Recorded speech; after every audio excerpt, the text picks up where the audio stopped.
Hi, வாங்க இன்றைக்கி ஒரு சூப்பரான லஞ்ச் பாக்ஸ் ரெசிபி பார்க்கலாம். இது ரொம்ப ஈஸி, ஆனால் ரொம்ப ஹெல்தி கூட.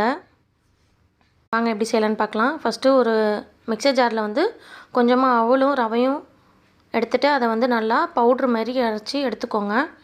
அதை ஒரு பவுலில் சேர்த்துட்டு இன்றைக்கி நான் வெஜிடபிள் பீட்ரூட்டும் கேரட்டும் தான் எடுத்துருக்கேன். இதையும் நல்லா கொஞ்சமாக தண்ணி ஊற்றி பேஸ்ட் மாதிரி அரைச்சி எடுத்துக்கோங்க. அது கூட ஆட் பண்ணிட்டு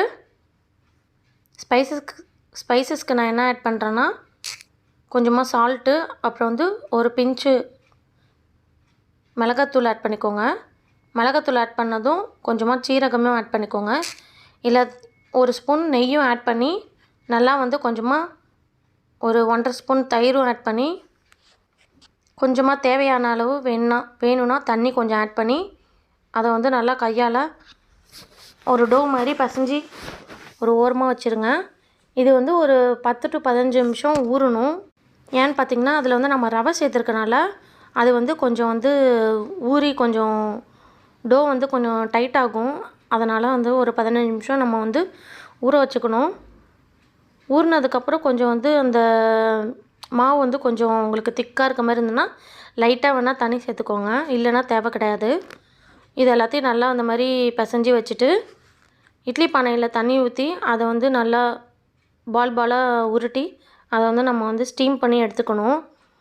நல்லா ஒரு 15 நிமிஷம் ஸ்டீம் பண்ணிக்கோங்க. ஏன்னா அது ரவையும் அவலும் போட்டிருக்கனால கொஞ்சம் கொலன்னு இருக்க மாதிரி இருக்கும். நல்லா ஒரு 15 நிமிஷம் ஸ்டீம் பண்ணி எடுத்துகிட்டு ஒரு பேனில் ஒரு ஸ்பூன் நெய் ஆட் பண்ணிக்கோங்க. நெய் சூடானதும் அதில் இந்த எள்ளுன்னு சொல்லுவோம்ல, அதை ஆட் பண்ணிக்கோங்க.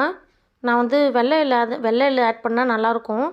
கொஞ்சம் அந்த கலர் கான்ட்ராஸ்டிங்காக குழந்தைங்க விரும்பி சாப்பிடுவாங்க. என்கிட்ட வெள்ளை எள்ளு இல்லாதனால நான் கருப்பு எள்ளு தான் சேர்த்துருக்கேன்.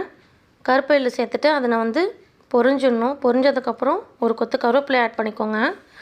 ஆட் பண்ணிட்டு உங்கள் குழந்தைங்க இட்லி பொடி விரும்பி சாப்பிடுவாங்கன்னா இட்லி பொடி ஆட் பண்ணிக்கோங்க.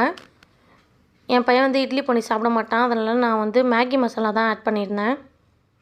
மேகி மசாலா ஆட் பண்ணிவிட்டு அந்த பால்ஸ் இருக்குல்ல, அந்த ஸ்டீம்டு பால்ஸு அதையும் இது கூட ஆட் பண்ணி ஒரு 2 நிமிஷம் வதக்குங்க. நல்லா அது கொஞ்சம் லைட்டாக ஒரு 2 மினிட்ஸ் ஃப்ரை ஆகணும். ஃப்ரை ஆனதுக்கப்புறம் இதை குழந்தைங்களுக்கு லஞ்ச் பாக்ஸுக்கு பேக் பண்ணிவிடுங்க. ட்ரை பண்ணி பாருங்கள், சூப்பராக இருக்கும், டேஸ்ட்டாக இருக்கும், ரொம்ப ஹெல்த்தியாக இருக்கும். ஏன்னா நம்ம வெஜிடபிள்ஸு அப்புறம் அந்த அவல் இதெல்லாம் ரவாலாம் ஆட் பண்ணியிருக்கனால குழந்தைங்களுக்கு ரொம்ப நல்லது. ட்ரை பண்ணி பார்த்துட்டு எப்படி இருக்குன்னு கமெண்ட் பண்ணுங்கள் ஃப்ரெண்ட்ஸ். இதே மாதிரி நாளைக்கு ஒரு வீடியோவில் மீட் பண்ணுறேன். தேங்க்யூ.